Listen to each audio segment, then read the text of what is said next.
اللہ تعالیٰ نے دریا کے کنارے بھیجی، فرماتے ہیں وہ تھی تو مچھلی پر پہاڑ جتنی تھی۔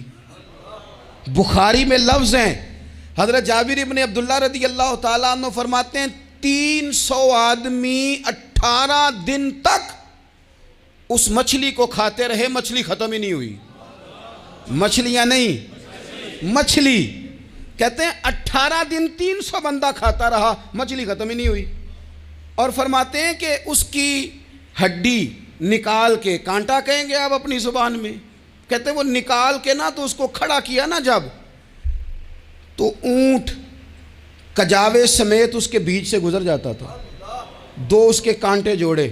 فرماتے ہیں وہ اس کا گوشت ہم کھاتے تھے اور اس کی چربی بطور تیل کے ہم جسموں پہ ملتے تھے، بیماروں کو اس سے سکون آتا تھا، تندرستی شفا ہوتی تھی۔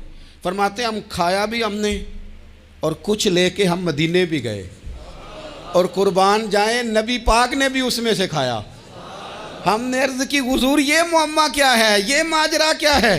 تو محبوب نے فرمایا تمہارے پاس غذا نہیں تھی، رب نے تمہارے لیے بندوبست کیا ہے، اللہ نے تمہیں دیا ہے۔ مکان شروع کر لیا، ایک صاحب نے وہ مکان بنانے لگے، آپ وہ حساب لگا رہے ہیں، کہتے ہیں میرے پاس اتنے پیسے ہیں، اتنے میں نے فلانے دوست سے کہنا ہے اس نے دے دینے، اتنے فلانے رشتہ دار سے کہنا ہے اس نے دے دینے، اتنے فلانے سے کہنا ہے اس نے دے دینے۔ یہ ساری کاپی بنا کے مکان شروع کر لیا۔ جو روز کہتا تھا نا کوئی حکم ہو جاتے 10 سب سے پہلے اس کو کہا میاں پیسے چاہیے دین، وہ کہندا ہو کل ہی منڈا ٹوریا ہے، کہتے تو پرسوں 10 داتے لب جانے سن۔ میں آپ کو اپنے تجربے کی بات بتا رہا ہوں۔ جن لوگوں کا خیال ہوتا ہے نا کہ آپ سٹارٹ کریں فلانا کام، ہم آپ کے ساتھ ہیں، اللہ کا ہی کوئی نظام ہے، وہ بالکل بھی نہیں ساتھ ہوتے۔ لیکن ایسا نہیں ہے کہ کوئی ساتھ نہیں ہوتا، اللہ تعالیٰ بڑے اسباب پیدا کرتا ہے، وہاں سے دیتا ہے جہاں سے گمان بھی۔ ہمارا یہ ذہن بن جاتا ہے ہم ساری اپنے حساب سے چلتے ہیں، اتنے رشتہ داروں سے، اتنے، کون آپ کے ساتھ چلے گا؟ سوال ہی نہیں پیدا ہوتا۔ یہ سارے کام چھوڑ کے سب سے پہلے 2 رکعتیں پڑھو، اپنے رب کی بارگاہ میں، رسول کائنات کی بارگاہ میں گزارشات اور استغاثے پیش کرو، وہاں سے خیر طلب کرو۔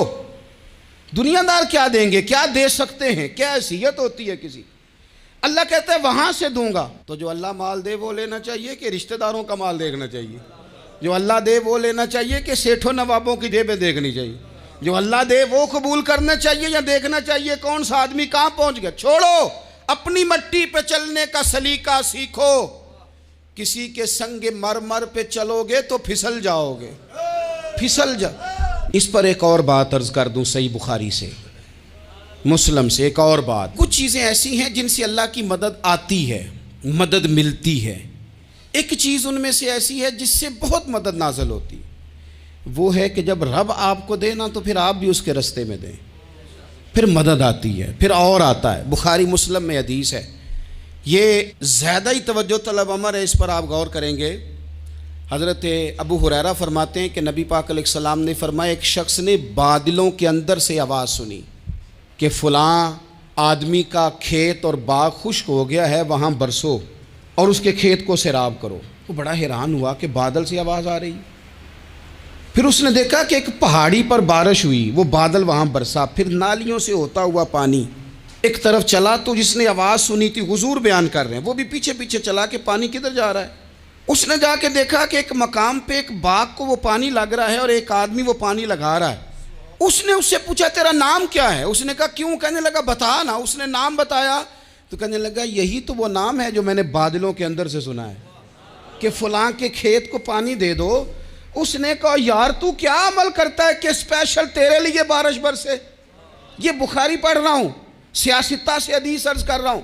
اس سے پوچھا تو کیا کام کرتا ہے کہ جناب اللہ تبارک و تعالیٰ کا حکم کرم آیا کہ خاص تیرے لیے پانی برسے اور تیرے کھیت کو سیراب کرے؟ تو اس نے کہا چھوٹا ذمہ دار ہوں، پر جب فصل اگتی ہے تو 3 حصے کرتا ہوں، ایک حصہ اپنے بال بچوں پہ، بہن بھائیوں پہ خرچ کرتا ہوں، ایک حصہ پورا، اور ایک حصہ دوبارہ کاشتکاری پہ لگاتا ہوں، اور تیسرا حصہ خالص میں نے مسکینوں، یتیموں اور غریبوں کے لیے رکھا ہوا ہے۔ وہ جو تیسرا حصہ، اللہ کرے آپ سمجھیں، وہ رب کے بندوں پہ تیسرا حصہ خرچ کرتا ہے نا، تو کریم مالک نے فرمایا جہاں سے غریب کا حصہ جاتا ہے وہ کھیت خشک نہیں رہنا چاہیے۔ وہ جہاں سے مسکین روٹی کھاتے ہیں وہ خشک نہ رہے، جہاں سے یتیموں کو کچھ آتا ہے کہیں اس کی فصل رہ نہ جائے۔ میں اور آپ بھی اگر اپنے مال میں مسکینوں، یتیموں، غریبوں کے حصے رکھ لیں گے تو فصلیں خشک نہیں رہیں گی، ان کے اندر تازگی آئے گی، نور آئے گا، کرم آئے گا، خاص کر خدا کی رحمت برسے گی۔ مدد اللہ سے چاہیں، اپنی توجہات کا مرکز رب رسول کی ذات کو بنائیں، پھر آپ محسوس کریں گے کہ بڑی جلدی اللہ تعالیٰ کی مدد آنے لگی ہے۔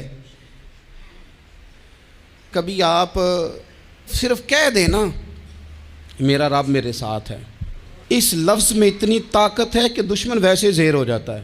زندگی میں کسی سے بھی لڑائی ہو تو اچھی طرح سوچ لیں کہ اللہ اس طرف ہے یا اس طرف ہے۔ اگر آپ زیادتی پہ ہیں تو پھر رب مظلوم کی جانب ہے۔ اگر اللہ کی مدد آپ کے ساتھ ہے تو دنیا کی کوئی طاقت آپ کو گرا نہیں سکتی، اور اگر آپ مظلوم کے مقابلے میں ظالم بن کے آپ کھڑے ہو گئے ہیں اور آپ نے رویہ وہ اختیار کیا ہے کہ جس میں مدد نہیں آئے گی، تو پھر یاد رکھ لیں کہ آپ کوئی بھی ہیں، کہاں بھی ہیں، آپ کمزور ہیں۔ طاقتور تھے ابتدائے اسلام میں، ظاہری طاقت تھی کفار مکہ کے پاس، وہ ڈنڈوں سے مارتے تھے غریبوں کو، ان کے ہاتھوں میں ڈنڈے تھے، پر خدائی طاقت ان مظلوموں کے ساتھ تھی۔ صاحب زرقانی نے لکھا ہے، حضرت زنیرہ رضی اللہ تعالیٰ عنہ ایک لونڈی ہیں، غریب ہیں، ماڑے دا کی کام محمد ناس جانا یا رونا، غریب سادی بی بی اور لونڈی کنیزہ، ایک مشرک کی کنیزہ تھی، انہوں نے کلمہ پڑھ لیا، وہ ڈنڈوں سے مارتا، دروں سے مارتا، تکلیف دیتا۔